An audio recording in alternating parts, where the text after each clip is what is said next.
Come and dream with me.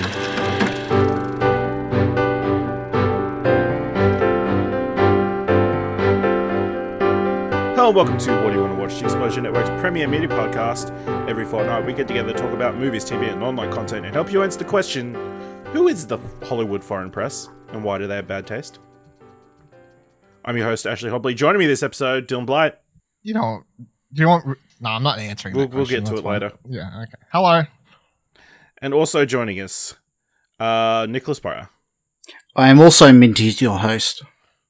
That's an in-joke. Because Dylan shoved like 60 minties in his mouth. The key success to podcasting is to begin your podcast with in-jokes. I read that on Twitter. Yeah. Harsh podcasting lessons. Tip 2, you need to keep a minty fresh breath when you talk into your microphone. Keeps it. I'm just getting subtweeted about my minties and subtweeted about my fucking subtweets. It's sub-recording, I guess? Yeah. Sub-podcast. I don't know. We do that a lot. Yep, so we got a big episode. We'll be talking about everything in our watch history. We'll be talking about a little bit of film news. Then we'll be revealing this episode's top 3. Let's kick things off. If you noticed, there was a spoiler cast on the podcast feed because Dylan, I, and Kieran all watched the latest Studio Ghibli film, Earwig and The Witch. But if you haven't watched the film and you want to hear our thoughts, Dylan, what do you think of Earwig and The Witch? It's not Studio Ghibli's worst movie, but it's far from their best one, and it's only for the diehards that want to have watched them all like us because we did a podcast. Yeah. It's not as bad as Grave of the Fireflies, hey Ash? Yeah! Disgusting. You just disgust me. It's just disgusting. Anyway, I gave it a 5 out of 10. So, yeah. Yep, yeah, it's a fine film. It definitely doesn't feel complete. It definitely feels like more like the first chapter of a show or a book. I don't know. Yeah, I'm enjoying the book, by the way. You're enjoying the book. Follow up. Yeah, I'm enjoying the book. Yeah. Yeah. No mention of guitars in that. No. Also, side note. So, in the book they have pictures, right? And I just want to say that the character designs in the book are way more interesting for the kids than the designs that they got in the movie. So there's my other side note. Wow. Yes. Yeah. So that's currently playing in cinemas. I would recommend trying to watch it subbed if you can, because the 3D CGI animation does not work that great with the lip syncing. So lip syncing was terrible. Me and Kieran had to watch it in English. Yeah, and Kieran will fight you if you watch it dubbed. Yes. Well, he watched it dubbed, so I don't know. So he'll be fighting himself. I'm sure he does that a lot. Kofi goal. Kieran boxes himself. Yep. Then Dylan, you checked out a new Australian film that's coming out this week, or just came out this week. Long Story Short. I can't believe they had a story. No, it is Long Story Short, isn't it? Yeah. Okay, just double check it. Yes.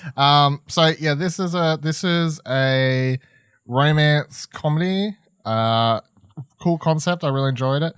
It's basically this guy, played by what's his name? Raph Spall. Yeah, there you go. And he gets married early in the movie. He's a very I'll do it later guy. I'll do it later. And early in the movie, you find out his girlfriend of, I don't know, can't remember how long it was now, somewhere between 5 to 10 years, long enough. Is they're engaged, but he keeps pushing off when they'll actually get married. Keeps doesn't want to lock in a date. Anyway, finally gets married, and then the night after the wedding, they go to sleep, and when he wakes up in the morning, 1 year has passed. It's now his anniversary 1 year later, and after 5 to 10 minutes of that, all of a sudden it moves forward another year. So it's every 5 to 10 minutes, a year passes, and every time obviously he has to just sort of pick up the pieces and try to figure out what's happening in his life at that time, and he has no control over it. So it is sort of Groundhog Day inspired to the degree that they they mention that movie in this movie when he's trying to explain the scenario to his best friend, who's played by Ronnie Cheng, who in the movie, who plays his best friend Sam, I think was his name. And he's like trying to explain the concept to him. He's like, time's moving. And then Sam goes, what, like Groundhog Day? And he's like, not really, but I guess, like, because it's like the easiest way to explain the time concept, I guess. But I think the thing I like so much about the movie, other than, like, it is sort of predictable. You know where it's going to go. It is, you know, without even spoiling it, it's about a guy who has to see what his life will become. Sort of like, you know, Ghost of Christmas Past, Present, Future to a degree. It's like, see what his life will become, and then obviously he has to learn a lesson from these things and take that with him by the end of the movie. But the thing I enjoyed so much about this concept is, even though his time's going forward 1 year at a time constantly, the movie kind of feels like this just one long day, which it is for him. It's because he wakes up in the morning, and even though time is always moving for him, it's just that one worst morning of his life. Like, he'll move from one room to a different room and time will have gone forward a year or something like that. And then all of a sudden he'll be talking to someone, and then he'll like walk into the kitchen, and then all of a sudden everything like sort of fades and changes around him. So it kind of feels like a play in that regard, especially like the first half hour, because he's basically just talking to the same couple of people, which is his best friend and his wife, played by Zara Newman. But yeah, it's got a lot of heart. Teared up by the end of it for sure. Strangely, the most heartbreaking moment in the movie actually came between a scene between Raph Spall and Ronnie Chang in the movie, and I was like, really, I wouldn't have picked that from the outset as being the most like heartbreaking scene. That's like 3/4 away from the movie, and it is quite funny at times. Raph Spall is really quite amusing and has a lot of jokes, and I really, really enjoyed it. I gave it an 8, I think it was. So yeah, another great Australian movie in the first month of the year, basically. Yeah, potentially, you know, if that hits top 3, you know, top 3 Australian films. This is definitely one. I'm definitely going to be checking it out. This ticks all your boxes. Yeah. Like I know of movies you like. Yeah, they had a screening up here with Josh Lawson, the director. Q&A that I was umming and ahhing about going to, but it was pretty packed. It was a pretty packed theater from the ticket sales so far. So I was like, yeah. Were these 3 movies recorded last year? I believe so. I believe so. Yeah. Yeah. It just goes. There's a lot of the funniest thing is like everywhere else in the world kind of shut down last year, and I mean obviously Australia did to a degree in parts, but there was a reason all these American movies are filming here now. all these Australian movies were filming and whatever else. Yeah, it's good because even now, I saw it just before I recorded latest box office. It's like 4 Australian movies and The Marksman in the top 5. So pretty great at the moment. Is that worldwide? No, just Australian box office. Okay, yeah. But I can't remember the last time I've seen so many Australian movies at the same time. If ever, I don't think I've ever seen that many Australian movies in the top 5, top 10 box office regularly. And making money. Yeah. Like The Dry continues to make a fuck ton of money, which I'm really happy to see because it just shows that people in Australia actually do want to go to the cinema, because that's not a big movie. You know, The Dry is a smallish Australian movie, and the fact that movie's making so much money, I think just shows that people do want to watch movies. It's very heartening. Yeah. Nick, you watched, following up from last episode, after watching Mystery Road and Goldstone, you watched the TV series Mystery Road. Yeah, I watched the first season of Mystery Road on Stan. Yeah, it was really good. There are some points where there's some real stiff acting, and I don't know why that would be the case, but even from Aaron Peterson, there was like parts where you could see that he was focused on hitting his mark, turning this way, saying this particular line. It was a bit jarring in that retrospect, but I think the overall story of the missing girl, or the missing kids, and the twists and turns in the episode, like throughout the series, kept me hooked anyway, and my wife. Just a bit upset that the second series isn't on Stan as well, so which is a bit odd. ABC. I assume? No, it's not on ABC either. So you have to buy it or rent it to watch At it. the moment? Okay. Yeah. Ernie Dingo's in it too, which he played a really good part. It was only... Wow. Yeah, it was fairly small, but his acting was... he hasn't lost it, in my opinion anyway. That's good. All right. It's good to see also Mystery Road and the movies as well. The Aboriginal community is front and foremost, and I think, from my perspective, they seem to do it justice, representation-wise anyway. But yeah, I think it's definitely worth checking out. I mean, it's only 6 episodes, so it's not really a big investment to watch it anyway. And you don't really have to have seen the films either to get it. Cool. All right. Dylan, you checked out and reviewed the movie After Midnight. Yeah, this is a weird... I gotta tell a little story for this one firstly. So Shutter email comes in, it's like, here's what's coming. I like request some screeners for stuff. After Midnight sounds interesting, right? Get a screener for it. Now, I requested this even though it said it was only coming to Shutter exclusive in the US. And I was like, oh, fuck it, anyway. So I watched the movie. I really liked the movie, which I'll come back to in a second. But I then find out that it was actually already out in Australia on Prime Video streaming. And for some reason it's only just now coming out in the US on Shudder. Like, we've had it since last year or something like that. And then the second random occurrence that happened with this movie was after that one, was that like spring or summer that you watched, Nick? Spring, yeah. Right. So this is the same people, and I did not know that when I went into watching this. So No, there's it's another not. random, or the same producers or something. Like, it's made okay, by the yeah. same, and it has a bunch of the same actors involved. Like, it's like picturing Seth Green and Evan Goldberg. You know, like, it's the same group, even though it might not be the same. Justin Benson and Aaron Moorhead are producers. Okay, yeah. So After Midnight, from everything I've heard about that movie, also sounds like it's a similar thing, because they're like, you know, it's on Shudder, horror service. This is not a horror movie. It has a monster element in it. This is very much a romance movie, a very good romance movie that happens to have a monster element involved in it. The core setup is... Oh, fuck, I can't remember the character's name. Was it the main guy's name's Harry or something, I think? Fuck. Hank. Fuck, I was close. Yeah. So the main guy, played by Jeremy Gardner, who's one of the co-directors alongside Christian Stella, sorry. He plays Hank, and the movie starts with this, you know, scene where he's bringing up his, at the time, girlfriend Abby, played by Brie Grant, to this house. It's like in Buttfuck, Florida or something like that.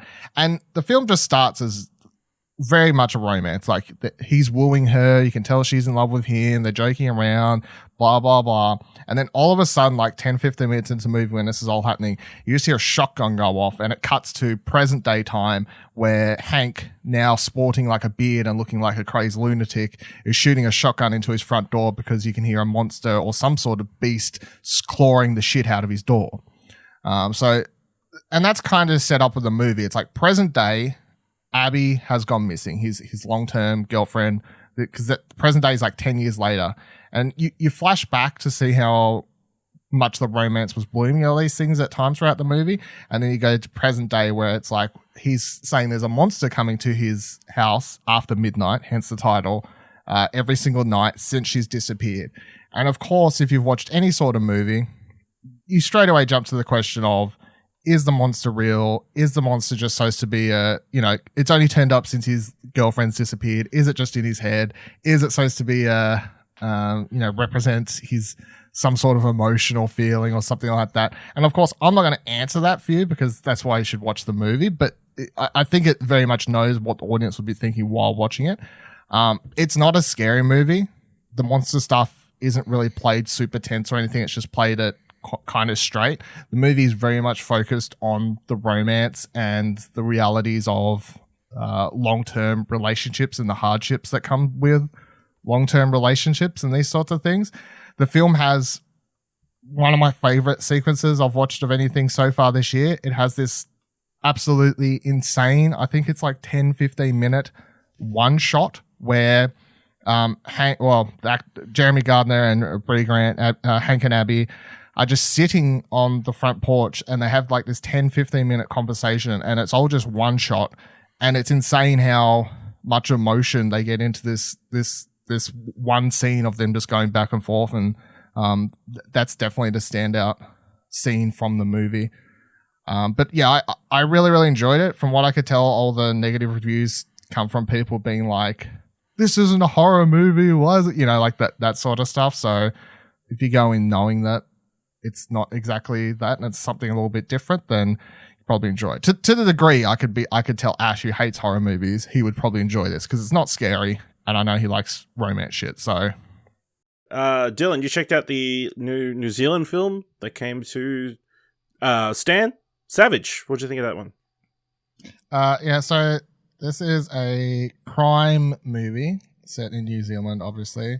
Apparently it's based on a true story of a bunch of different street gangs, and it's like incorporated into one film basically. But it basically follows one character called Damage.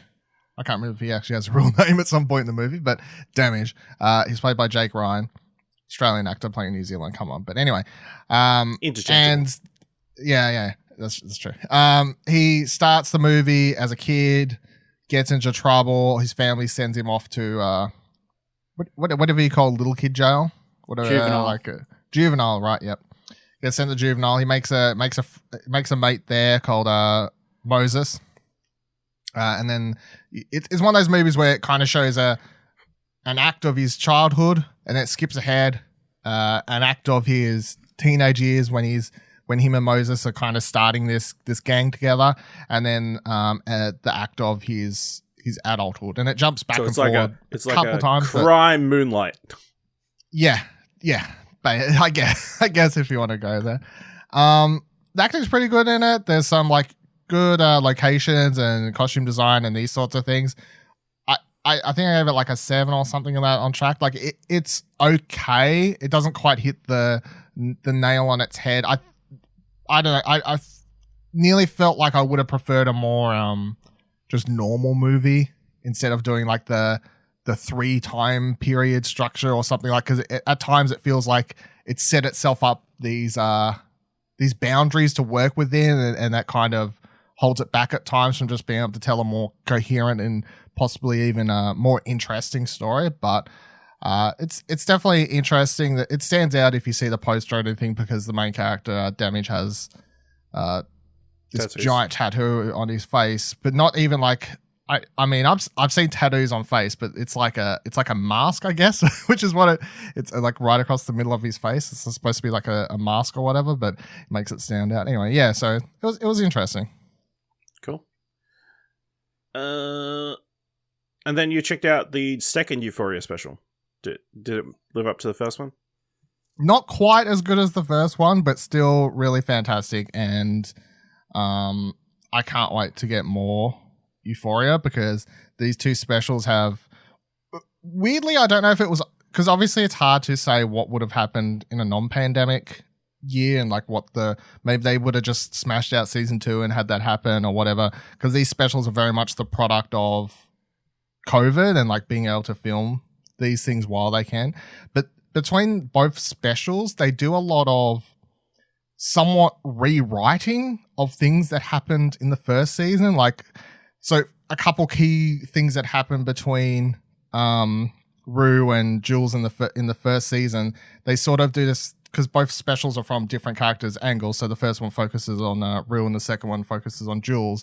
And between them both, you get to hear their perspectives on certain angles, and that actually changed the way you saw certain events. It means that in the first season, you were actually seeing certain events through the eyes of Rue, and they weren't actually true, even though you literally watched them, which is, I don't know, it was weird. But also say that Hunter Schafer, even though this is the only thing she's done so far, Euphoria, like acting-wise, Euphoria, I was reading some rumor about her being cast in an A24 film or something this morning, or alongside Florence Pugh, which it was a big rumor, but I can only hope so, because she's the standout of Euphoria. So like Zendaya is great, but like as far as new talent goes, really good. So I can't wait for season 2. Really enjoyed it. Cool. Now we can talk about a couple of films that I love that you guys have watched.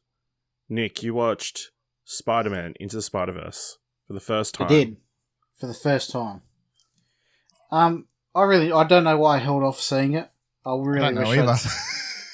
I really wish I'd Only seen everyone on the planet tell you it's so great. Yeah, I know.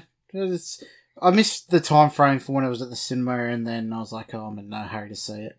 But yeah, I really, really enjoyed it. I think it's the best Spider-Man movie. Easily. It was oddly quite emotional, I found. But I just seem to get emotional in Spider-Man films anyway, I guess. But yeah, I really enjoyed it. I enjoyed the animation style. That was top-notch. I think it's one of the best I've ever seen. The voice acting, fantastic. Yeah, I just can't wait to see where they go with it. Yeah, it is a great film. We've talked about it a fair bit. I think it was one of our top films of that year. Yeah, it's fantastic. If you were like Nick and haven't seen Spider-Man Into the Spider-Verse, stop listening to this. Go watch it. I really loved every time they introduced the Spider-Man, they did the whole intro thing as well. So many great things they did in that, yeah. And what they did towards the beginning of the film, come out of left field. I didn't expect them to do that either. Okay. Yeah, really kept me on my toes the whole way through. Yeah, I assume. Yeah, it definitely does. Obviously, there's a lot of surprises and twists and turns. So yeah, great film. Then Dylan, you checked out Promising Young Woman out in cinemas currently now. Still, finally, you came to Tassie or Launceston. Launceston. Promising Young Woman is really good. It's a lot, I guess, is an easy way to describe the movie.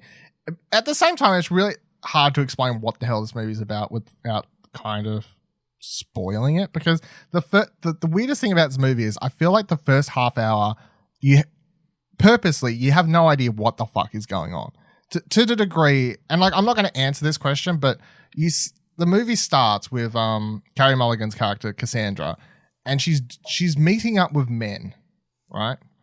And then you see her go home with them, and then you see her sort of initiate that she's actually been playing them this whole time. She's pretending to be drunk.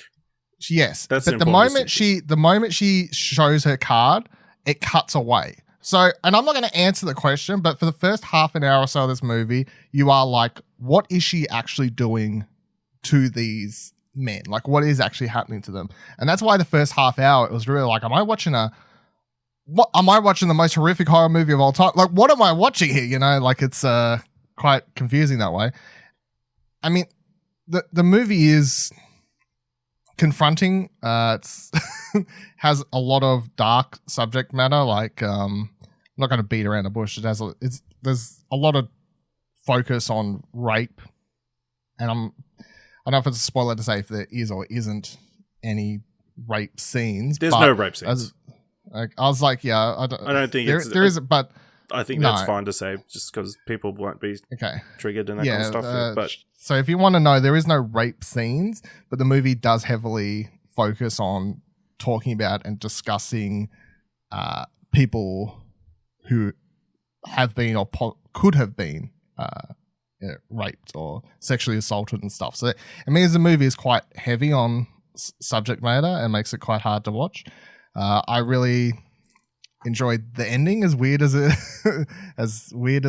ending kind of goes out there. But I think the strongest thing about the movie is just the acting. Like Carey Mulligan is an absolutely show stealer in this, obviously as the lead, and even old mate Bo Burnham's quite good in this as well. A couple of people as well. So yeah, I really liked it. But I was going to say my one big complaint, I can't say for spoiler reasons, and I do have one complaint, and it comes down to and I don't know how they would have got around it, because it's a lot to do with this the way they choose to tell the story and the way they cast certain people, and it just kind of I know it's definitely an interesting discussion I could have in a spoiler talk, but not here. I still really like the movie. I think I gave an 8 or something on Trakt, but I think it could have been a 9 with some small changes. Interesting. I look forward to having that discussion at some point. All right. Nick, you watched Greenland, the Disaster film. disaster film starring Jared Butler. Where's this out? Didn't this just come out? No. Yeah. It's on Prime Video. I don't know when it came out. Oh yeah, DVD. Oh, released 29th of July 2020. Oh, I thought that was a newer one. But yeah, it's a disaster film. Like, the beginning is interesting, and you think it's gonna go somewhere a bit different. The reason I even knew about it is because I'm in a diabetic social media app, and the child in the film is diabetic, so that throws an interesting plot twist in it, like moral choices and whatnot, but I don't think it's played very... It's more used as a plot point as opposed to an actual element of the character. But the ending just really spoils it for me. Like, it just goes whole hum cheesy fucking... Isn't that all disaster films? No, but this is over the top. Like, they could have ended it...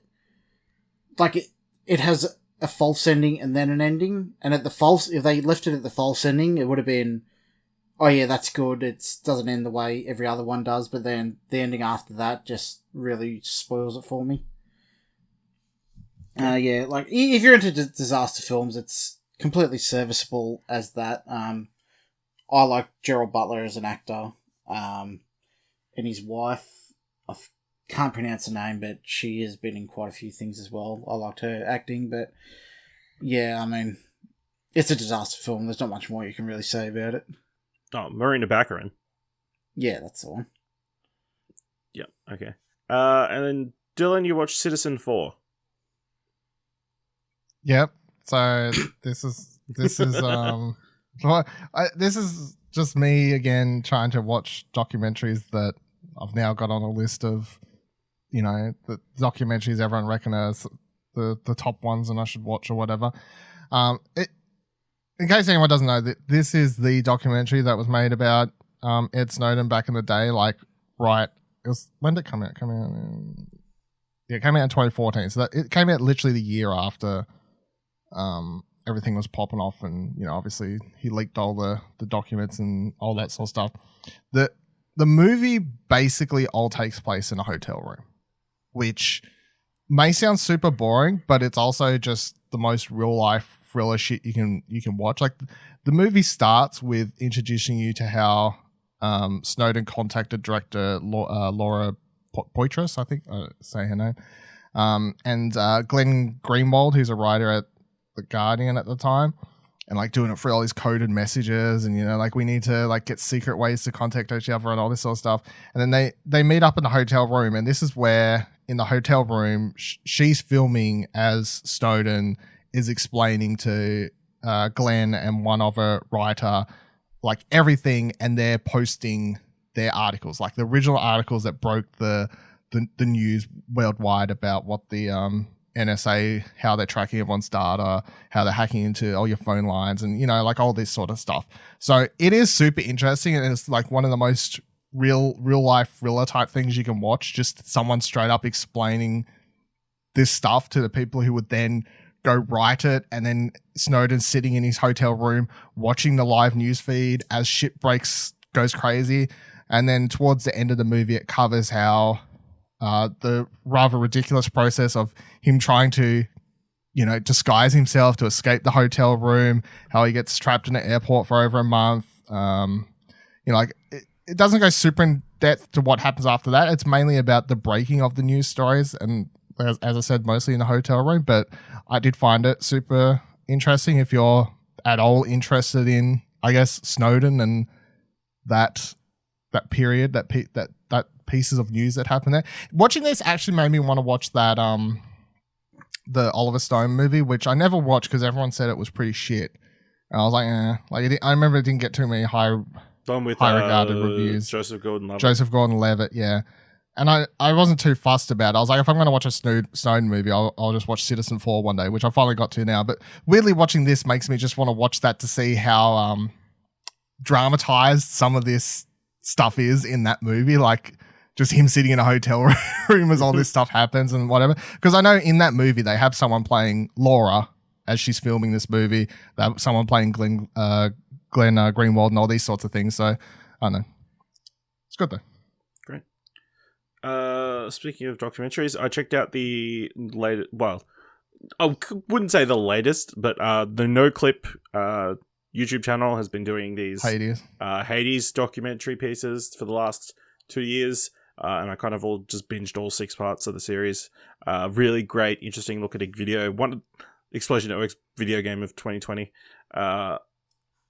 And I know, yeah, just really, I remember watching the first episode, like, when it was, the Hades, like, had just come out in early access, and, but yeah, it's a really good look at, you know, that team and how they work, and, like, the process of creating Hades, and then how they kept working on Hades during the pandemic, in 2020, even, like, small bits, like, apparently everybody was working at home, but during the Black Lives Matter, protests, people took advantage of the situation and broke into their studio, and stole stuff and ransacked it a little bit, and that kind of stuff. So little things you probably didn't hear in the news and that kind of stuff, like that. And then to see the end where they're all kind of in shock and awe at the critical and fan reaction to the game, it being the 4th highest rated game on Steam and that kind of stuff. So yeah, a really interesting watch, I thought. And like,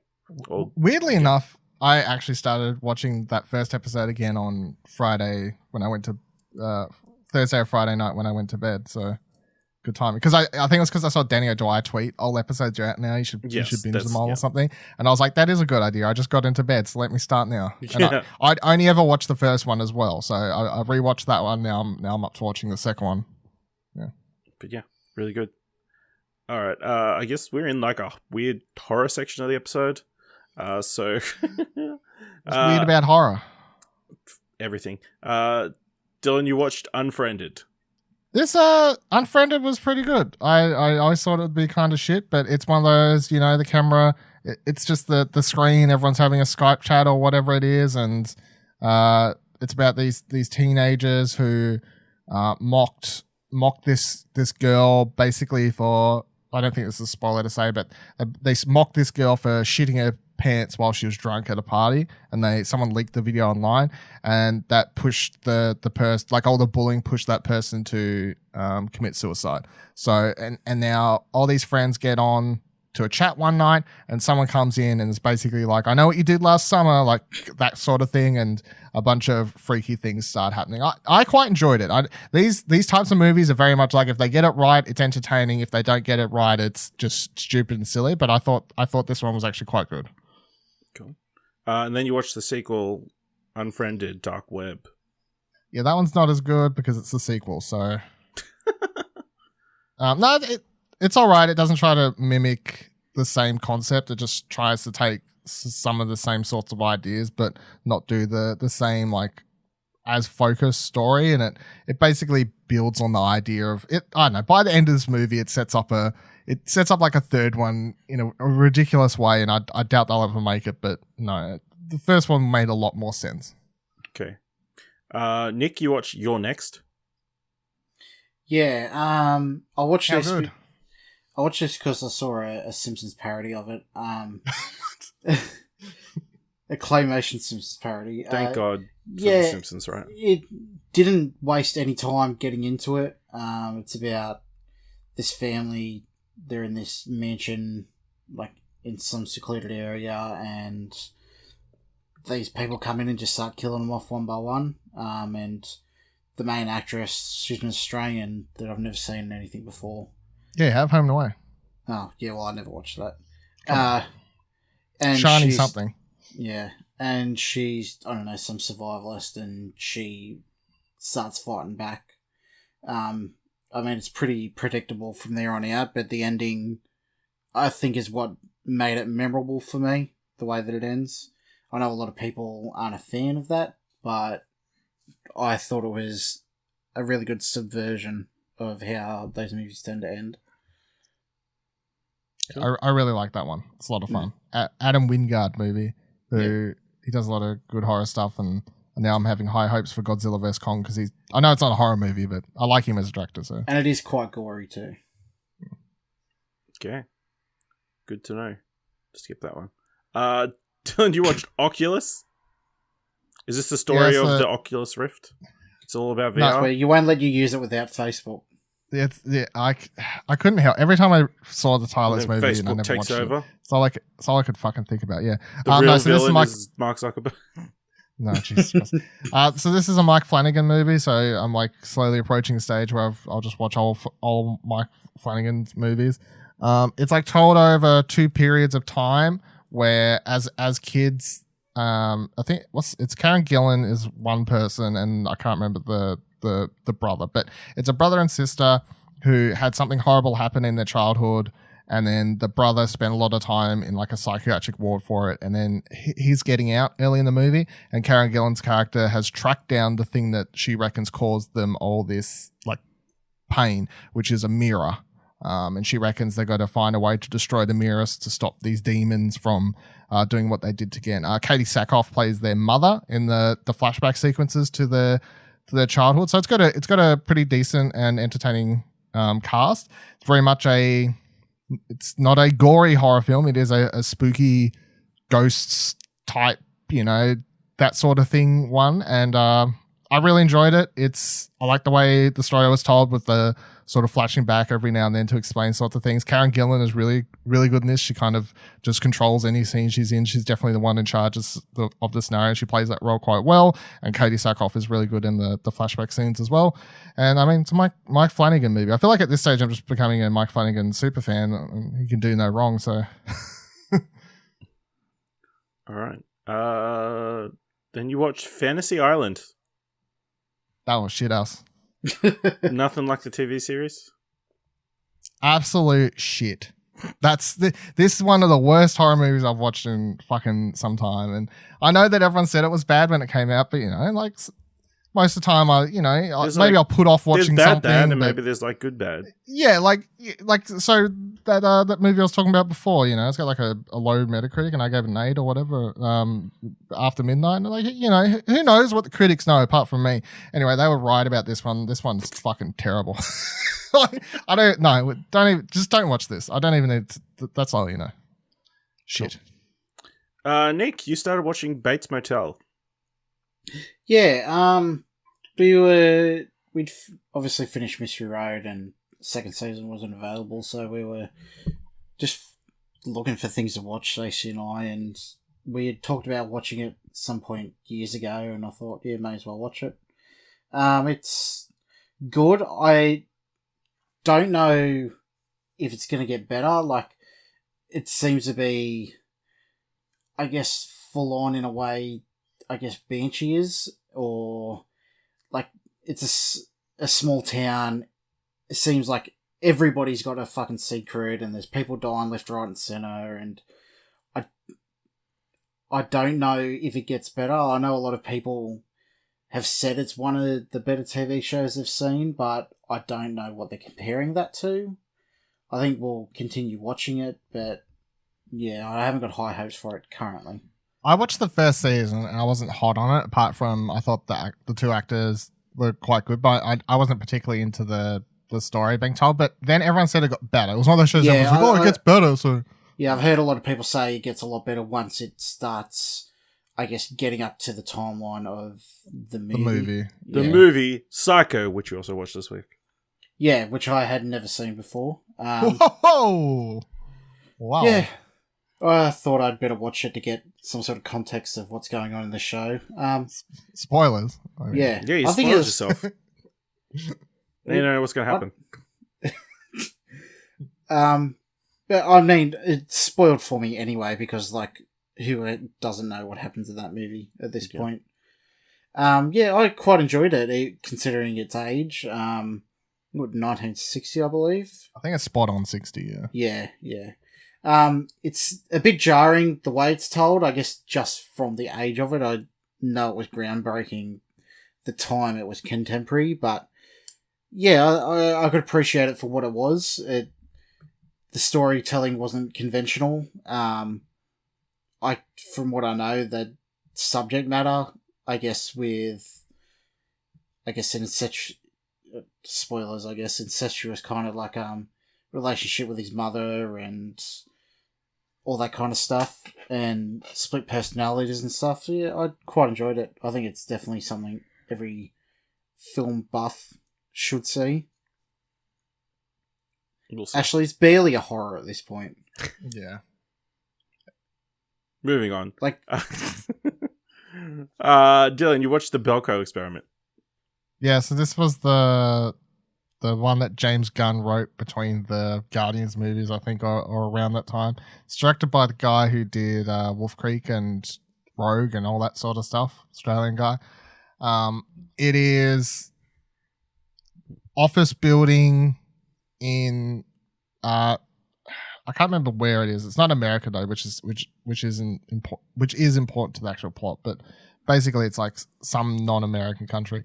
And you got a pretty interesting cast, which includes John Gallagher Jr. and John C. Reilly is quite interesting in this, and Sean Gunn plays a fucking potted up dude for the entirety of the movie. Michael Rooker's in this as well because, you know, James Gunn just has fucking Michael Rooker appear in anything he's involved with. And the government or something shuts down the building, blocks it all off. And then they say, you've got X amount of hours or something like allocated time, and we need like 30 dead people by then. And if you don't kill 30 people by then, we're going to kill double more. So then you've got this, you know, of course, psychological element of, at first everyone's like, this is bullshit, it's all a game, you know, and once everyone starts taking it seriously, you've got the people who are willing to take up arms to try and kill one another. It's basically Battle Royale inside of a office building, I guess, the easiest way to describe it. I enjoyed it more than the other one like this, which I watched last year, which I can't remember the fucking name of, which similar concept where someone like injects a serum or gas or something into this office building to make them all want to kill each other. So it wasn't like someone telling them to do it, but I enjoyed this one more than that. I thought that the actors in this one were just a lot more interesting. This one has a little bit more fun with it. Some of the kills in this one are more interesting and gory. Concept was much more interesting. It ends on a cool way to set up a sequel, even though I can't find anything on Google where James Gunn's like, yeah, maybe one day, blah, blah, blah. But I'd really like to see a sequel because it has a cool ending, and I'd like to see the character who survives. I'm not going to tell you who, but live to go see it through to the sequel. Yeah. It's set in Colombia too. There you go. Cool. Then you watched The Bay.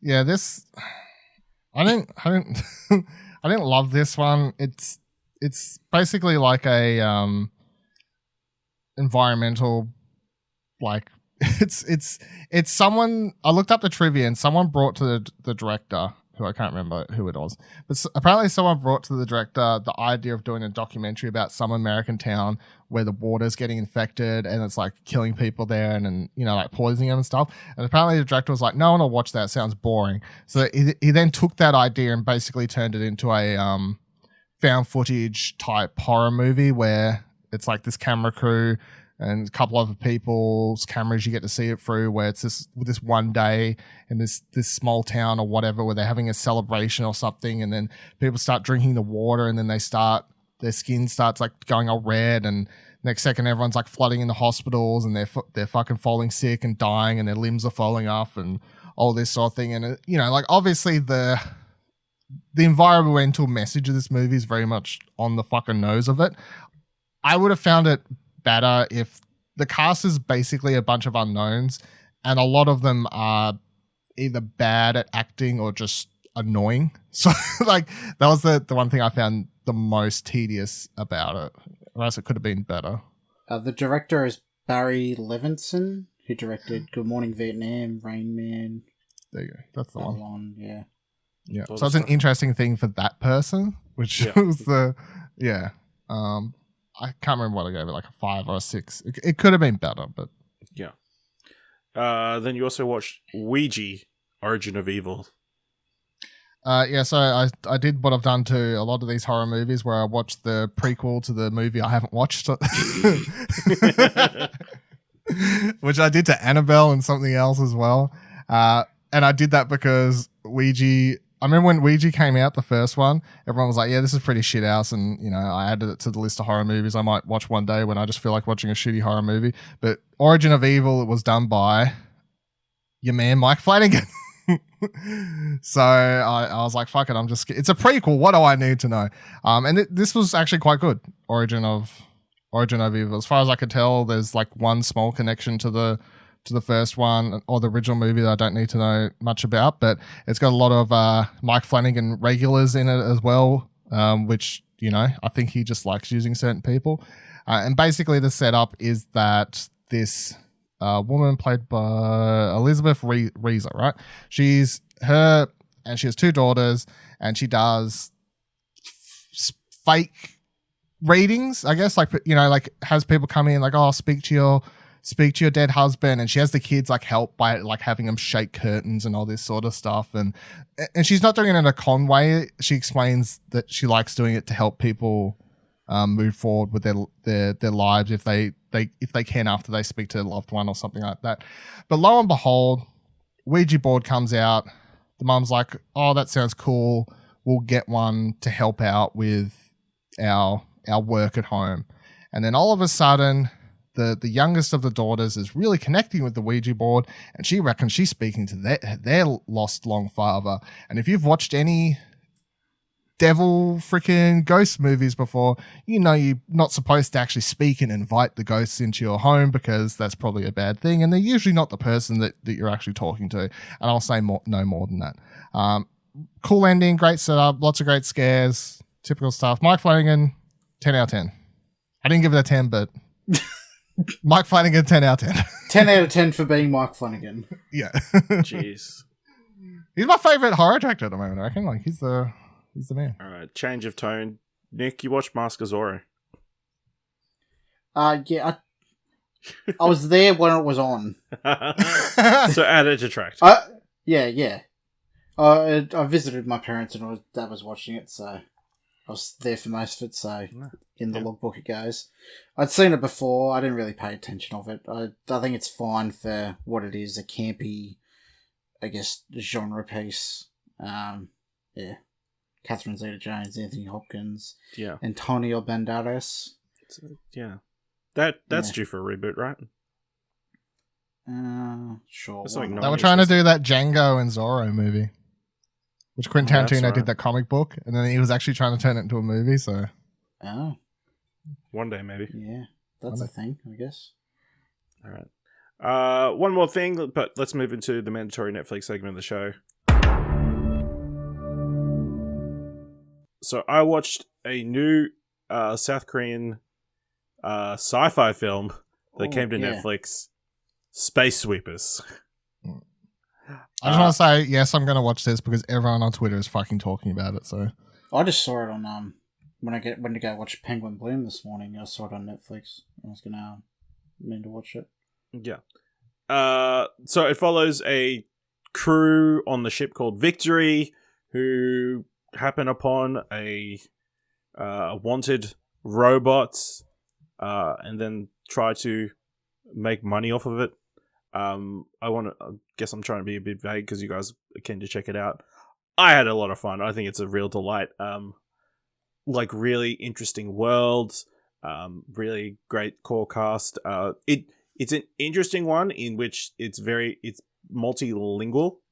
Like obviously the main crew of the Victory all speak Korean, but Richard Armitage plays the main villain of the movie, and he speaks English, and other people speak Russian and all kinds of stuff. So it's really annoying that Netflix set it to auto English as the language, the dub. Yeah.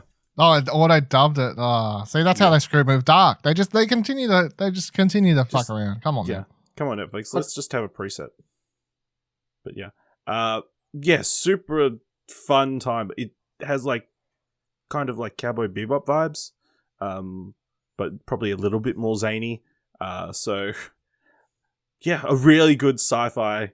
You saying it's got a corgi in it? No, it doesn't have a corgi. Okay, not Cowboy Bebop then. So no, but it's it's got that. It's got jazz in it. Jazz music. No. Is it It's an not anime? cowboy. Is it an anime? What I'm saying is it's set in space. It's got Star So Wars. it's a vibes. sci-fi. There's 4 people on a spaceship. That's what I'm saying. Okay. Is So, a yeah. robot a person? That's an age-old question for life. That's the No. one podcast. Bubs the robot is a robot. You know? I've seen Bicentennial Man. Yeah. That's a movie. But yeah, definitely check out Space Sweepers on Netflix. I'm definitely... yeah. It's one of the better things I've watched this year so far, so... yeah, definitely keen for that. Alright, let's move into a little bit of news, and really, the only massive news these last couple of weeks has been all these award nominations have been coming out. I think me and Dylan were both in like a group chat on playing Apex or something when the Golden Globe nominations dropped. So I kind of got your live reactions to it. Yeah, well, I just kept refreshing the page between matches and just going, oh, this person's nominated. Oh, this person's nominated. But yeah, I'm sure Buddy from Radio Watson was appreciating my live commentary as well. Nick, did you have a look at much of the Golden Globes nominations? Nah, award did you shows hear are in crap. the news? No, I don't know anything about it. Great. Really appreciate you being here on this film and TV news show. I know what's good. I don't need other people telling me what's good. Yeah, so Dylan, what did you feel about the Golden Globes? Rhea Seehorn got robbed. That's about it. That's Got my snubbed hot like take. the Weeknd. Yep, that's my one hot take. Other than that, what was the other standout? Old mate James nominated for some reason, even though James everyone Corden. hates him in that movie. Yeah. Yep. James Corden nominated. Andrew Reynolds fixes homophobia with one song, and yet nothing. Yep. Crazy. So That's a prime joke. was a standout, and then also the whoever for Smile or whatever that movie's called. What's it called? Oh, Kate Hudson for music. Music. That's it. The Sia Smile. film that nobody wants to watch. So you two are just reinforcing my point that award shows are crap. No, there's like obviously some good. Well, the Hollywood foreign press have a noted history of terrible taste. And Three- the Academy hasn't. Green Book, Crash. Look, Crash I is don't, good. it's not like I don't like watching award shows because I need them to tell me what's good. I just like watching award shows because they're usually a train wreck, and I don't know, it's just a tradition, right? 3 female directors were nominated, right? That was the Yes, that number was a off big top thing. rates. That was a big Emerald thing. Fennell, Regina King, and Chloe Zhao all nominated. Yep. So that was pretty great. Other than that, I'm pretty sure everyone agrees that No Man Land is just going to win everything. So I can't wait to finally watch that, since everyone says that's the bee's knees. Yeah, I don't know. It's interesting. Obviously, that picked up. Well, there's no guarantees. I think Minari was a big. Got a lot of nominations at the what was it? Writers Guild Awards. No, Out the next SAG week, by the Awards. way. Australian Oh. viewers, listeners, out next Thank week. God. Yeah, definitely keen to check that out. Yeah, at the SAG Awards, it tied with Ma Rainey's Black Bottom for nominations. Yeah. Sacha, another one off the top of my head. Sacha Baron Cohen got nominated got 3 nominations technically, which is fucking hilarious to me. And also the girl who played his daughter in the Maria movie got nominated. Bakalova. Yeah. Yeah. So I was loving all of that. She that got was good shit. nominated for a SAG as well, so she's, Academy Award is no other question. I'm liking it because, watch that movie and being like, man, she's, don't know if you're living out your ass saying that she's the best thing in that movie. And like, she really hits emotionally in that movie, when was talking about it and saying that movie hits a certain point where it kind of becomes a drama and less of a comedy. And her role in that movie just it kind of takes you out of it because she's really hitting these emotional scenes. So to have her get nominated for all that, I think is very well deserved.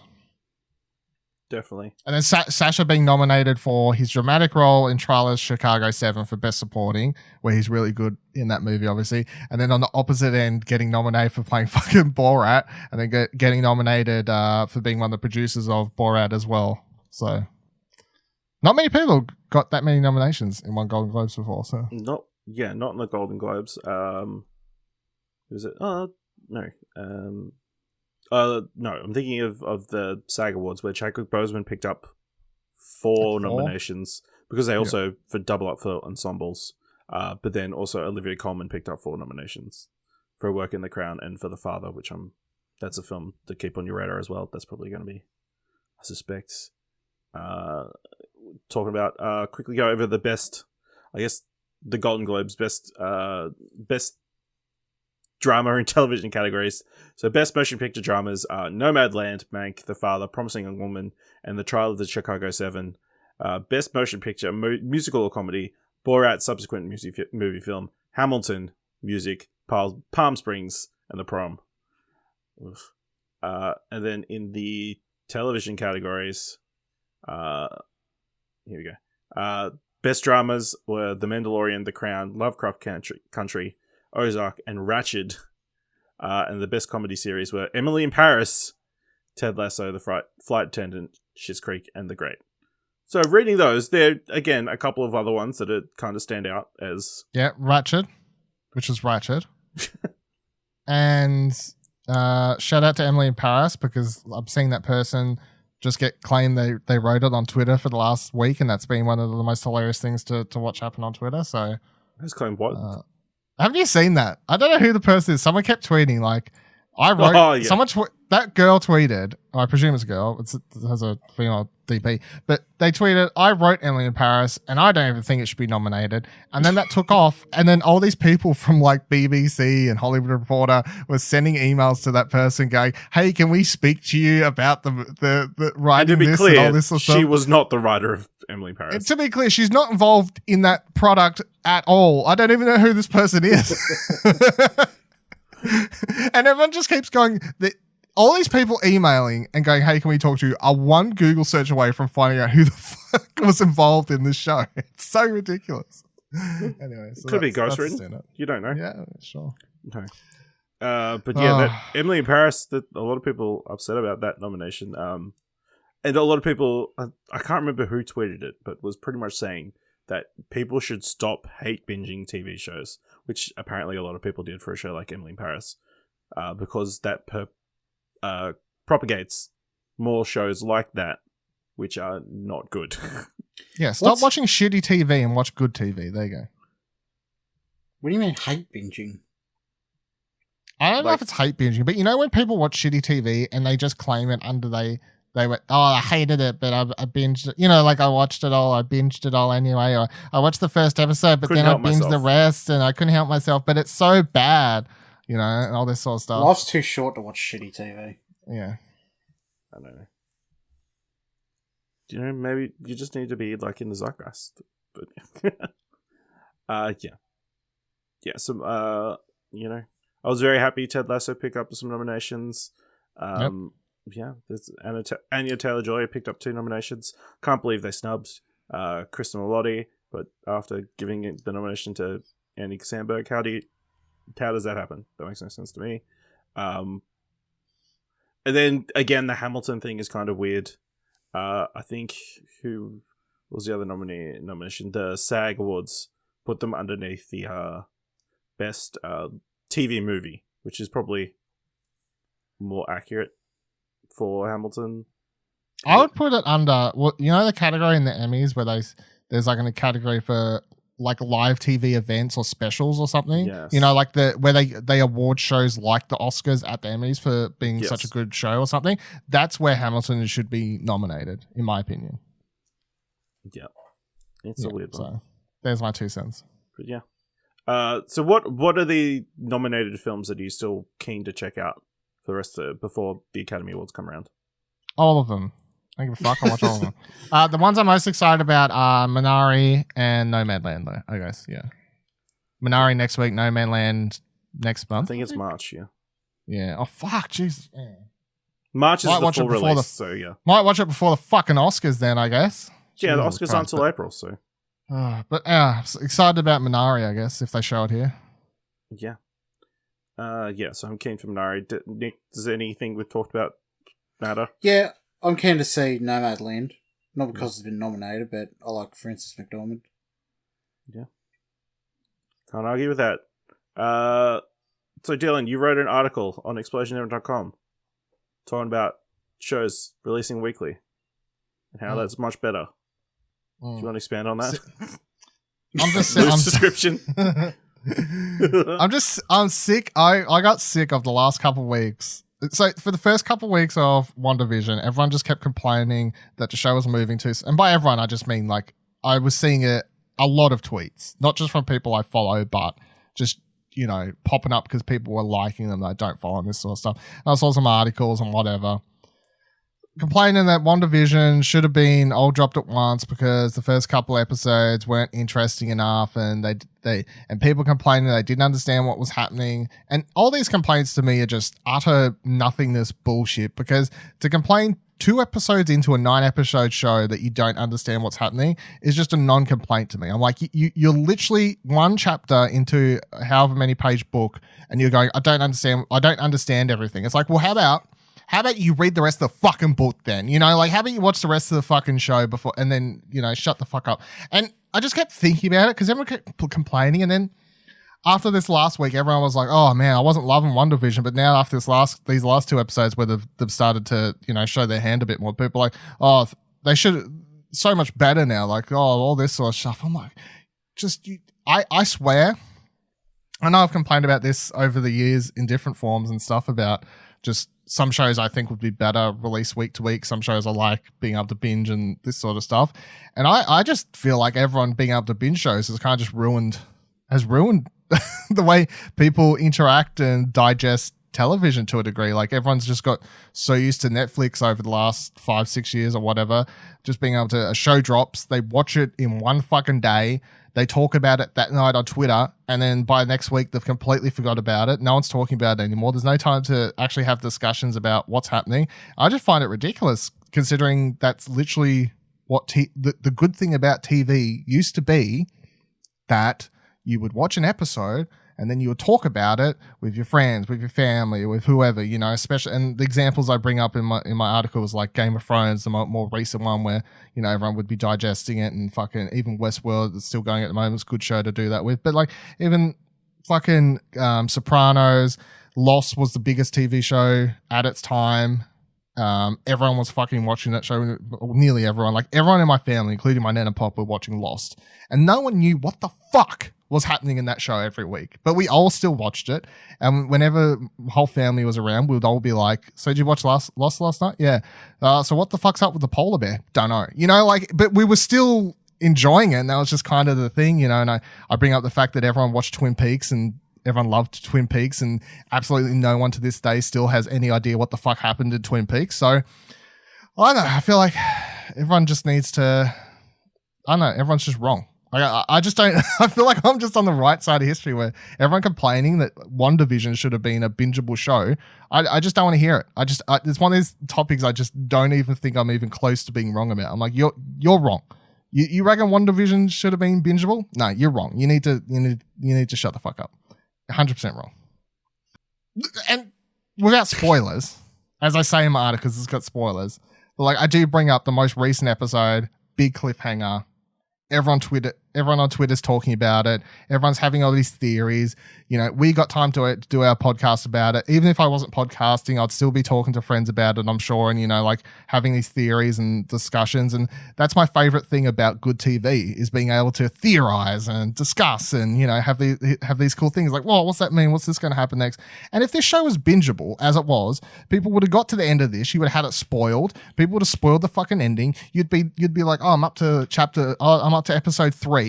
Cunts who have no fucking lives or jobs would have finished it and spoiled it for you on the internet by now, and they'd be moving on to watching the next thing and forgetting about it completely. And it'd be like, not only is week by week good for this show, but it's better for Disney's marketing and keeping the show in the zeitgeist, like on the Twitter feeds, on the social media. So yeah, that's my Dylan's hot corner for this week. Thank you very much. Who knows what I'll talk about next time.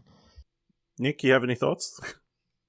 I mean, it's a non-argument, like Dylan said.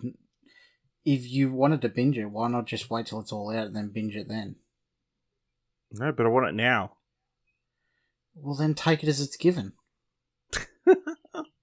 Simple. Yeah. I mean, you're spoiled for choice. Like, there has been more to watch now than at any other point in history. And you can't wait. You can't fill in a week between episodes of other stuff to watch. No. I don't think it's the fact that they don't have Like, more stuff to watch. It's just they no one can handle having cliffhangers or like questions left anymore. They're like, oh, I need to know. The Game of Thrones wasn't that long ago. Like, I know. and that moved at a snail's pace sometimes too, especially in the earlier seasons. Yeah. It's just It's ridiculous. people just want to have something to say, even if it's nothing. Yeah. That's why I avoid social media. It's really helpful. Yeah, I agree. WandaVision works as a week-to-week proposition. I don't know if it works for everything. You know, there's just... Sorry, a counterpoint. Like, you couldn't do WandaVision as a bingeable show, like the way it builds up suspense and drama, where the trailer for Captain America or whatever it is, Falcon and whatever. Yeah. That looks like it'd be a bingeable worthy show because it just looks to be a stretched out Marvel movie. It judging does. by the trailer. Judging Just by like- the trailer, I would agree, and we'll just have to wait and see, I guess. But I'm not saying everything should be bingeable either. In my article, I bring up like Ted Lasso was released week to week, and it should have just been all dropped at once, and it probably would have done better because people would have been like, I can watch all that they show would have now, all watched it at once, and then they would have forgotten about it. No. That's a show that I reckon would have done better if it was I think bingeable. that's more the platform that it's currently on than it being stuck on Apple TV. That's why it isn't the massive success it should be. I'm just saying, Just like, getting there. I'm not saying everything should I be don't bingeable. have an Apple device. Well, You don't need an Apple device. We've told him. I just don't think he He doesn't care. cares to hear it at this stage. I should be able to binge it directly into my brain all at once. That's the future. Hopefully one day. Do you want to touch on the other thing that irked you this week? People complaining about the time zones in which, or times in which Disney Plus is releasing WandaVision. That really pissed me off. I know, Nick. Fucking entitlement. These Americans upset that these shows are being released at 12 p.m. Pacific time, so it's inconvenient for them on a Thursday night. I don't mind. You're welcome to complain, but Netflix has kind of set the standard. They would release all their content would drop at that time every single week. It's unfortunate, but you know, I think obviously the problem is people actually going out just people spoiling stuff. Like, I don't think they're doing it maliciously. I think it's, again, we've talked about this multiple times before. The culture that I think reality TV has made of people twitting along to TV shows has resulted in shows being spoiled as soon as they air in America. Look, they should look at it lucky because we, hypothetically, if it dropped today, we'd get it on the 8th, but they'd get it on the 7th. So they're actually getting it a day early. Yeah. It's true. They're complaining about nothing. Okay. It's, well, the one that me and Nick are both talking about, which I'm not going to name because I do Someone listen to respects. that. I do most part like that person, apart from some hot takes they have, and this is one hot take in which I highly disagree with. But one of the tweets that really did me in is like someone was like, oh, blah, blah, blah, why shouldn't it, whatever. And then they responded by saying, well, Disney is American service, so we should get it first. To which, as I was saying to Ash the other day, I was like... You technically do, like Nick said. Yeah. Which I was saying to Ash off air. I'm like, the argument is void, and someone responded and said, that's not even the same. Because the example they said was, what if I complained that I didn't get the Great British Bake Off at the same time as the UK? And the person who responded was like, that's not even a good comparison because the BBC isn't actually a UK channel, whatever you call it, like an actual channel thing, whereas Disney Plus is not an American cable network channel. Disney Plus from the outset has been described as a worldwide streaming service. So even though Disney is an American corporation, they have sold it as a worldwide streaming service. And one of the big pluses of streaming services is that they negate countries' borders and everything. They are worldwide. That's kind of the whole point of them. So yeah, some places are going to get stuff at better times that suit them. Some places aren't. Like, people in the replies are like, well, I get it at like 3 a.m. in fucking Germany. Like, you know, like it's even, so it's just dumb. It's entitlement at its fucking peak, really. Yes. Like, I gotta have it when it suits me, screw everybody else. Yeah. And I looked up the numbers, and it is like, like 40% of all subscribers are in America or whatever at the moment. I'm like, okay, yeah, but that means that 60% is the rest of the world. So, like, and that's it's not not including all the countries that it's currently not available in. We're not available in, yeah. So, and to be like, yeah, America's got more people than most of these countries. So, of course, it's got more fucking subscribers than the one, and it only just became available in UK over the last couple months and all these sorts of things. So, I don't know, it's just, regardless of when it drops, people are going to get screwed time-wise. The simple solution is just mute fucking whatever it is on Twitter. I don't know. Don't go on social media for 5 hours or whatever. That's probably the safer option. Well, a lot of the argument is like, oh, I don't want to watch it first thing in the morning. Well, that's your fucking choice. Then. Like, either, because like if it was dropping for us at 12, say it was dropping for us at like 1 a.m., 2 a.m., 3 a.m., like or even like 12 p.m., right?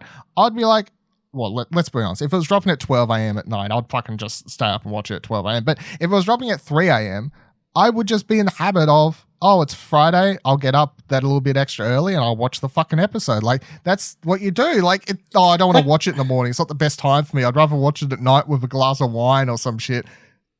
Okay, we'll stay off social media. That's your fucking choice. Like, that's exactly right. There's nothing saying you have to be on social media and looking up tweets about this. You don't. You do not have to expose yourself to it. Yeah, everyone's like, I need to. Nobody I want to miss out on. I need to miss out on the conversation on Twitter if I don't watch it now. Blah, blah. Well, yeah, I know. I think not once. Someone needs to come up with something that properly curates your Twitter so you don't get spoilers. But I don't know how. Yeah, exactly. Possible. Game of Thrones dropped at 12 fucking p.m. or whatever for us. 11 a.m. It was like whatever, 9 a.m. Yeah. Depending on what time of the year it was, but yeah.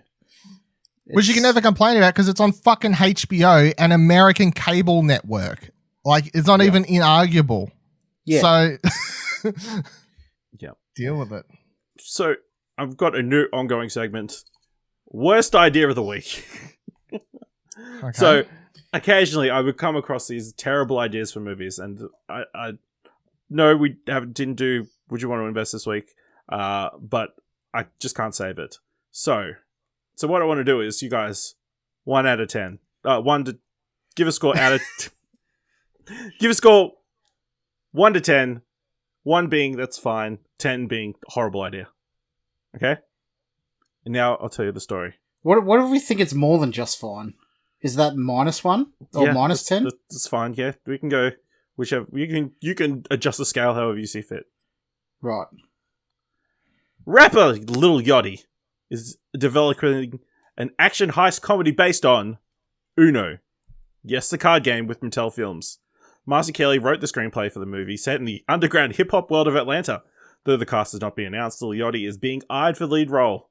I'm excited to be part of this film with Mattel, said Lil Yachty, a musician best known for songs Broccoli and I Spy. I played Uno as a kid and did so and still do today. So to spin that into a movie based on Atlanta hip-hop scene I come out of is really special. It hits close to home for me.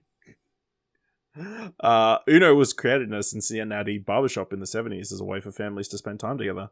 5 decades later, the game is available in more than 80 countries. Mattel has owned the game since 1992. Is Little Yachty a real person, or is it just a character in the movie? Lil Yachty is a real person. I feel like I'm being played a prank on. No, this is definitely a real story. Are you a transformer that turns into a boat? I'm giving it a 2. Oh, do you think this is a good idea? Fine idea. Yeah, it's reverse scale, Dylan. What? Oh, I'm going 10 is bad. 9. 9. Terrible idea. Okay, Nick. Yeah, I don't think whatever above 10 is. 11. Yeah, that one then. Wow. All right. Set the bar for how bad these could potentially be. So that's been your bad idea of the week. So it's been a while since we've done this one. All right, so we're going to play a couple of rounds of Which Would You Rather Watch. So we, as part of What Do You Want to Watch, go to the website flickchart.com. The website gives us 2 films that we have to pick which one we'd rather watch. And then one of them wins, I guess. If we have someone from the team who hasn't watched a film, it goes into our list of shame, which is very big at the moment from films. Not by watched Mostly by, from Ashley. Yeah, okay. All right. First up, we've got Kill Bill Volume 1 and The Illusionist. Kill Bill. I haven't seen The Illusionist. I haven't seen The Illusionist either. All right. Kill Bill Volume 1 and The Mummy Returns. Kill Bill. Yeah, Kill Bill. Yeah, Kill Bill. Next up, we've got E.T. the Extraterrestrial and Happy Gilmore. Happy I would Gilmore. watch Happy Gilmore. Yeah, Happy Gilmore. I think E.T.'s overrated. Next up, Gremlins 2, The New Batch, and Ghostbusters. Ghostbusters. 1984. I would also go to Ghostbusters. I know I've seen the Gremlin movies, but that was a long The second one's in the mall. Yeah, I don't. The second one's the one with the lady gremlin. Mm. Ghostbusters. Haunts my dreams as a kid. This is why he doesn't watch horror movies. Yeah. It was actually scary. It was between that and Beetlejuice. Like, I was fucked up as a kid, I think. I've never seen Beetlejuice. Oh my god. Yeah. Back to the Future Part 2. Pineapple Express. Back to the Future. Back to the Future. I get Pineapple Express. Okay. Ferris Bueller's Day Off versus Jurassic Park. Ferris Bueller's Day Off. Life finds a way. Jurassic Park. Listen, sometimes you need to stop and smell the roses. Whatever the line is. So Ferris Bueller. Yeah, that was the line? Yeah. Nailed it. Yeah. Starship Troopers and Die Another Day. Starship Troopers. Starship Troopers. I loved that movie as a kid. Lost Highway and V for Vendetta. I haven't seen I've Lost not Highway. seen whatever Lost Highway is. It's a fucking Mulholland Drive, David Lynch movie. Oh, okay. Okay. Bad Lieutenant versus V for Vendetta. I haven't seen Bad Lieutenant. I have not seen Me Bad Lieutenant. Neither. I've seen the remake. The New Orleans one? Oh, does that got Nicolas Cage in it? Yeah. Yeah. 50 First Dates versus V for Vendetta. I'll go 50 First Dates. V for I get V. Vendetta. Yeah. We are all anonymous. Usual Suspects versus Back to the Future Part 2. Back to the Future. Back to the Future. Can I abstain? You No, don't you really have need to to pick pick. anything because Yeah. I suppose. But Just Majority rule. alright. I'll let you off. Ants and Harry Potter and the Prisoner of Azkaban. Harry Potter. Harry Potter and the Prisoner of Azkaban. Harry Potter purely because I don't really remember Ants. It was a shitty Bug's Life. I We're remember up. liking it as a kid. Crash from 2004, Academy Award winning film. And Happy Gilmore. Oh, Talk it's about not even Academy getting the awards wrong. Happy Gilmore. Happy good. It's Gilmore. not even the good Crash. Yeah, Happy Gilmore. What's the good Crash? With James Spader. It's about a guy that he fucks like a leg wound from a car crash.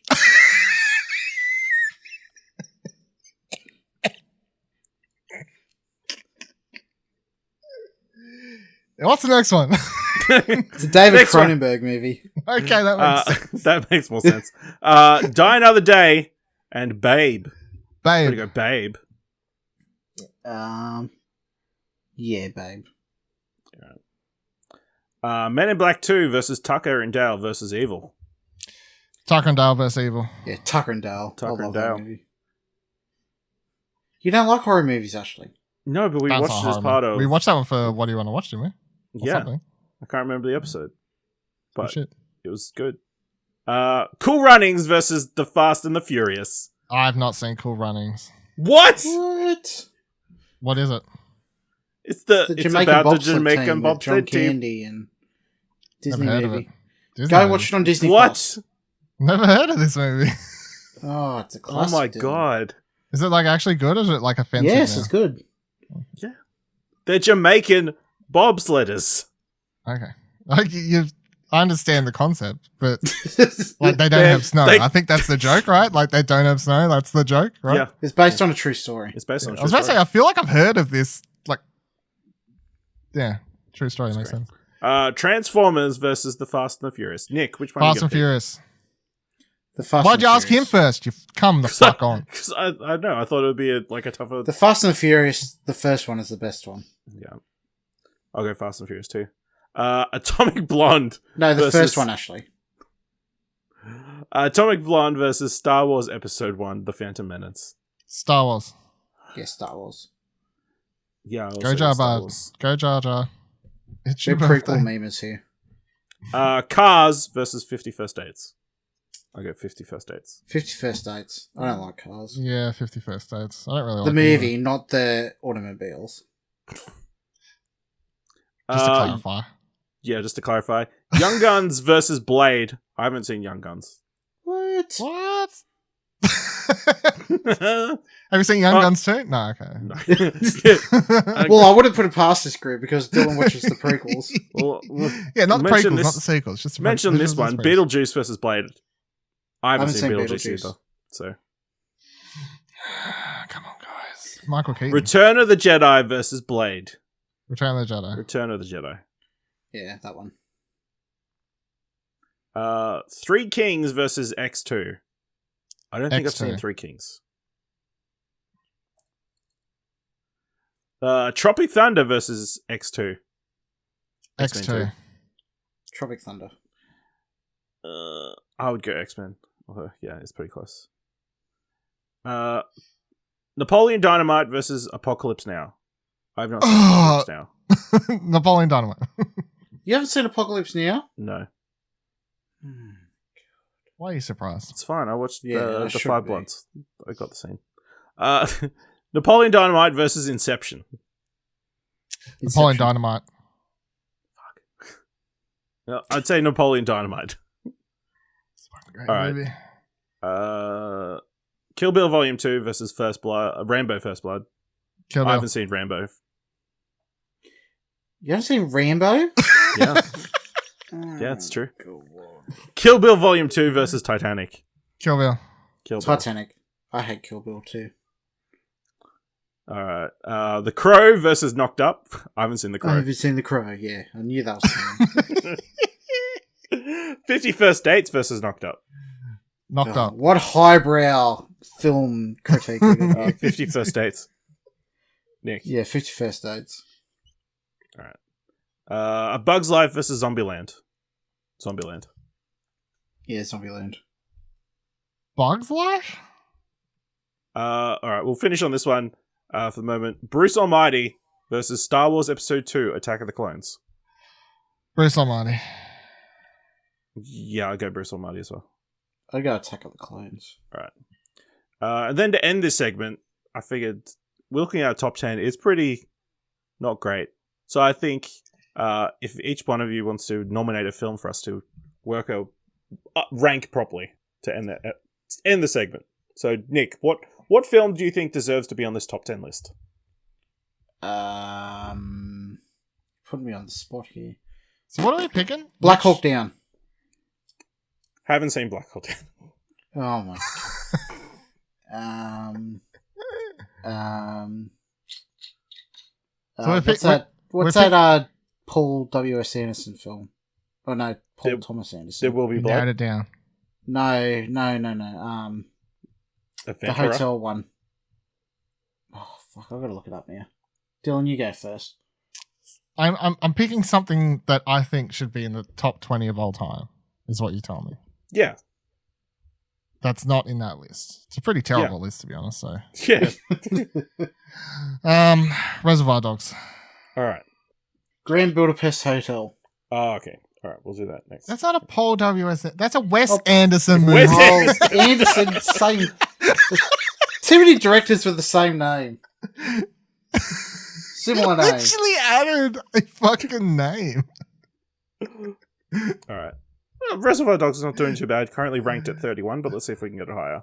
So In our list. On our list, yes. Right.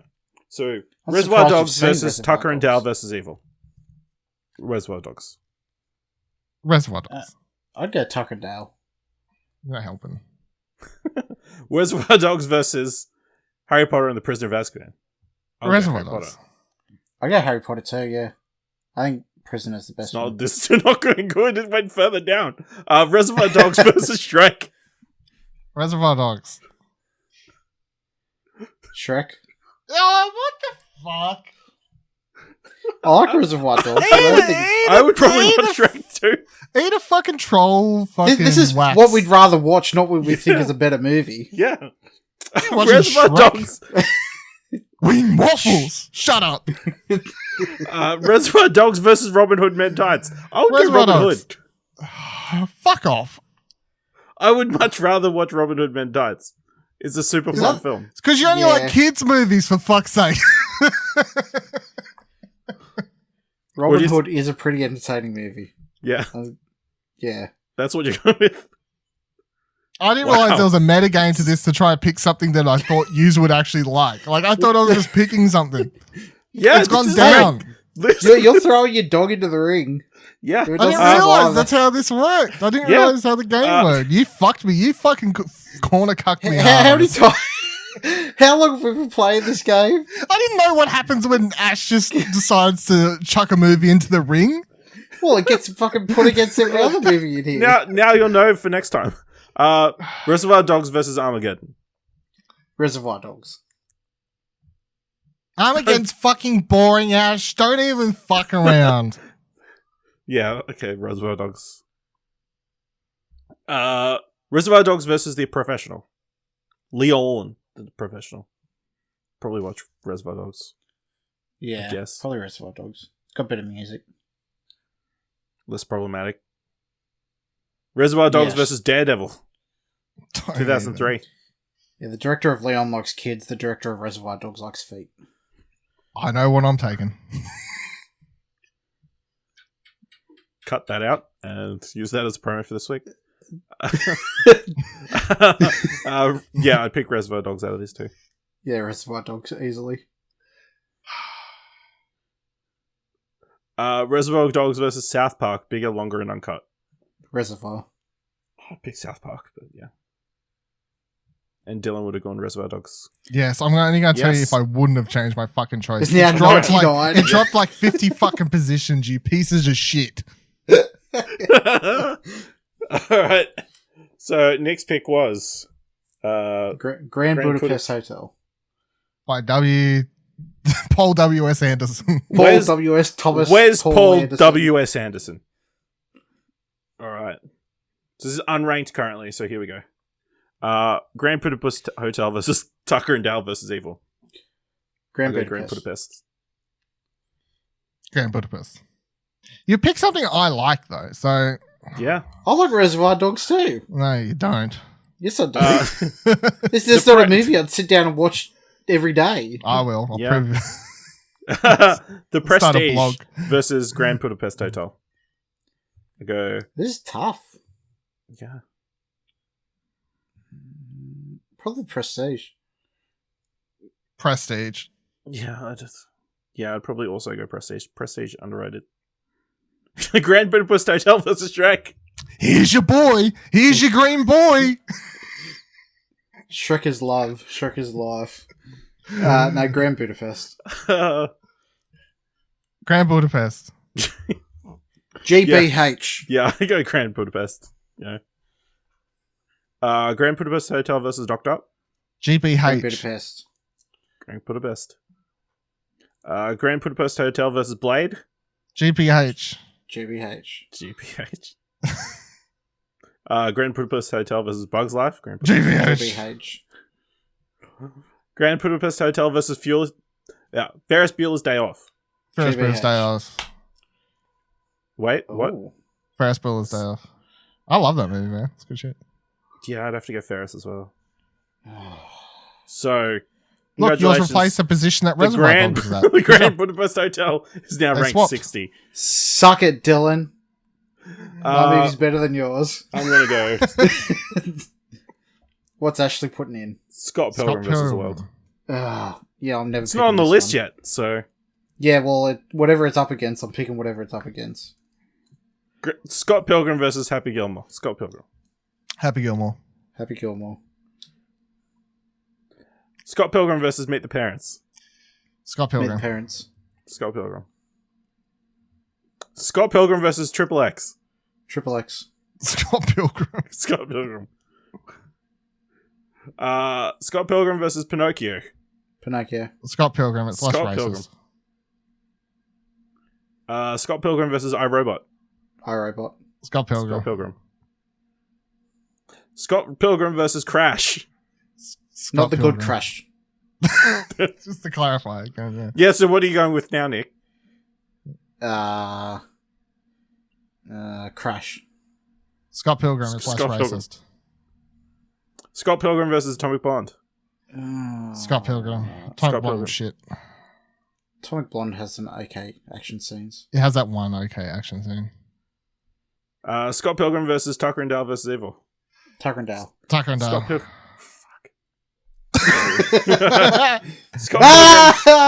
Scott Pilgrim versus the World is now ranked 115 on our Pretty chart. good since it just entered the race. Yeah. I Suck mean, it, I got the yeah, best we need movie to of all. fine tune this list very much going forward. So yeah, look forward to that in the future. But now we're gonna give you our what do you want to watch top 3. Definitely in the top 3.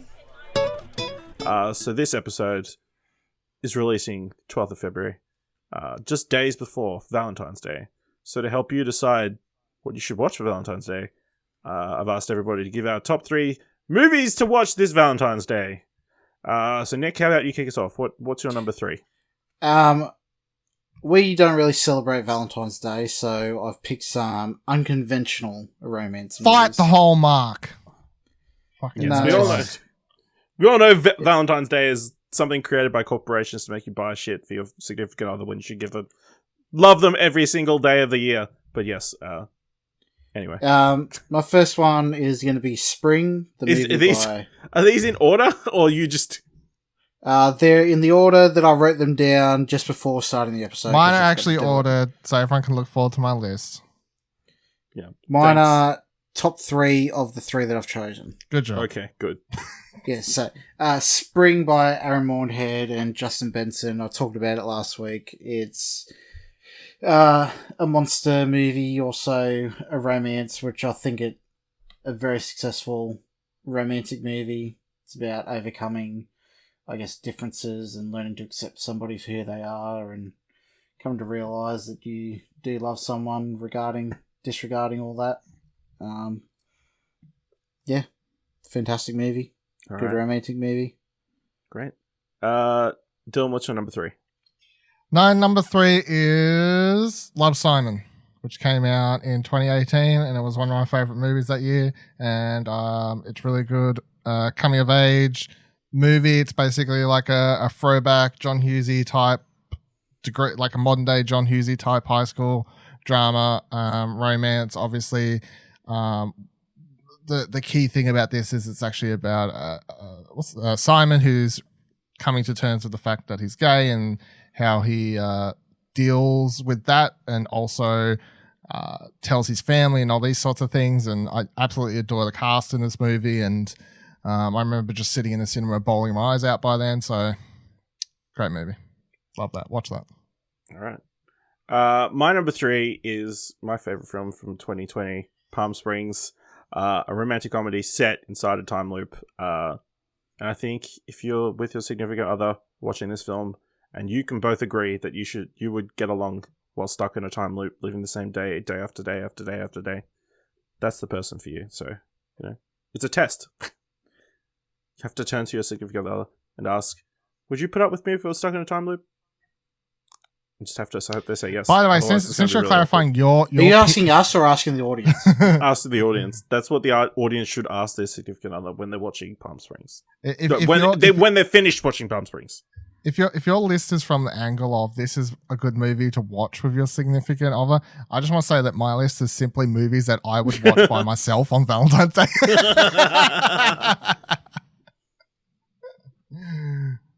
Yeah. All right, Nick, what's your number 2? My number 2 is For All Those People Forever Alone. It's Let the Right One In. It's essentially a movie about unrequited love. It's a vampire movie. I don't know if I should go into a lot of details because it kind of, I guess, spoils. It's about a young boy who falls in love with a young girl who happens to be a vampire. I don't feel like that's a spoiler. No, but it also there's other things, but like that's in the trailer. So I mean, exactly, yeah. It's, I guess, a metaphor in a way. Admiration, unrequited love. Movies kind of like that. Horror movie. I think it's good combination. Yeah, well, it is. Good I told you my list would be unconventional. Okay. All right. Dylan, what's your number 2? My number 2 is Carol from 2015, which stars Kate Blanchett and Rooney Mara and Sarah Paulson and Kyle Chandler, directed by Todd Haynes. I think that was back when it came out. I think I did have that as my number 1 favorite movie. I love this is one of the, still 5 years, 6 years later, whatever it is, I still think this is one of the most beautiful shot movies I've watched in like the last 10 years. I think it's very stunning. It's like on 16mm, I think it was. Kate Blanchett and Rooney Mara have this terrific performance and chemistry together. The movie's basically about Kate Blanchett's character who saw this rich upper class woman who's married to Kyle Chandler's character, and Kate Blanchett walks into this department store one day and meets Rooney Mara's character, and they kind of hit it off, and they have this, obviously it's set in the 50s, 60s, something like that. So they end up having a romantic attachment to one another, but obviously it has to be secretive away from her husband but also from any other potential prying eyes where it would be they could get themselves into a lot of trouble and these sorts of things. It's just a very beautiful film, great performances, and I think it's great.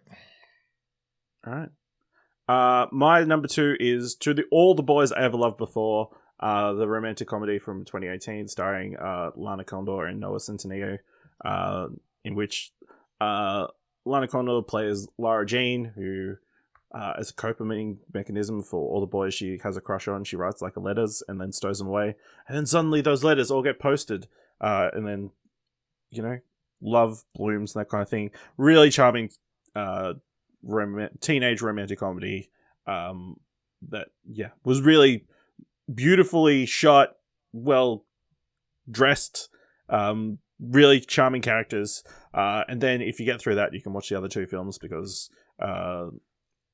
they both come on Netflix at the moment as well. To All the Boys, P.S. I Love You, I Still Love You, and then the third one, To All the Boys, Always and Forever, will be released by the time this episode comes out. I was about to say, I didn't think the third one was out, and I thought I had time to... It comes out hours after this was released. Does it? Oh, shit. Yes. I thought I had more time. So, I should probably watch the second one then. If you Ashley, just how much did you get paid to promote this? I mean, it's the mandatory Netflix segment of the show still. Yeah. So, if you just want to keep staying on the couch with your significant other, you can just keep watching these movies. All right. So next, what's your de facto number 1 film? Eternal Sunshine of the Spotless Mind. Solid choice. Yeah. It's, I guess, a movie showing that relationships aren't always easy and lovey-dovey as the movies make them out to be, that you go through growth and pain, and just being with another person can be painful at times, and you can't really ignore that kind of thing. You got to push through it and try to grow together as a person and overcome it. Cool. All right, Dylan, what's your number 1? My number 1 is a movie that was on my top 10 movies of last year. It's called Portrait of a Lady on Fire. It was also in the Explosion Network's top 10. So there we go. Great movie. I talked about it recently, but in case you missed all that, it's basically about this painter, portrait artist called Marianne, who's given a job to come out to this island where this other lady called Heloise. They say it with an accent, but anyway, Heloise. And she's given the job to paint her by her mother, but she's also told she can't do it without her knowing, because the last person who tried to paint her portrait, she basically spat it with and they couldn't finish the job or whatever. More or less because Heloise's mother is trying to, pair her off with a rich fucking prince or, some rich upper class gentleman somewhere. And she doesn't really want to go through it. Anyway, they start talking or whatever, and they think they're just pretending to be friends, and secretly Marianne's coming back to her room at night trying to remember features of her and paint her, and the two begin falling for one another. But it's sort of this star-crossed lovers type thing, because they know they only have X amount of days together until the portrait's due. Mother will be back on the island. They'll have to hand it over, and then that'll be that. So there's some other interesting things happening in the movie with side characters, whatever, but the romance is definitely the key striking element of it, and it's got these two terrific performances, and the ending is just one of my favorite endings in any movie I've seen in quite some time. It's very emotional and hits hard, and the whole sequence is just fantastic. Great. Yeah. And then my number one is a classic, The Princess Bride. It's got everything. It's got fencing, fighting, torture, revenge, giants, monsters, chases, escapes, true love, miracles. Fantastic film, a lot of fun. If the person you're with doesn't like The Princess Bride, then that's a sure sign that you need to dump them. It's just a character test. There's something wrong with them, just a really enjoyable film that, there's true love in the end, if you believe true love exists. We picked 3 very different lists. Yeah. So good job. So good luck to anybody who's watched all 9 films on Valentine's Day. Let us know what your top 3 films that you would want to watch on Valentine's Day are by going to explosionnetwork.com/Twitter. You find all of our Twitter handles there, or let us know in our Discord by going to explosionnetwork.com/Discord. Leave us a review either on Twitter, Apple Podcasts, or Podchaser. If you like this episode and thought it was worth $1, head over to our Ko-fi page at explosion.com/support and buy us a coffee. Guys, thank you much for being here. Thank you very much for listening. Until next time, keep watching stuff, I guess.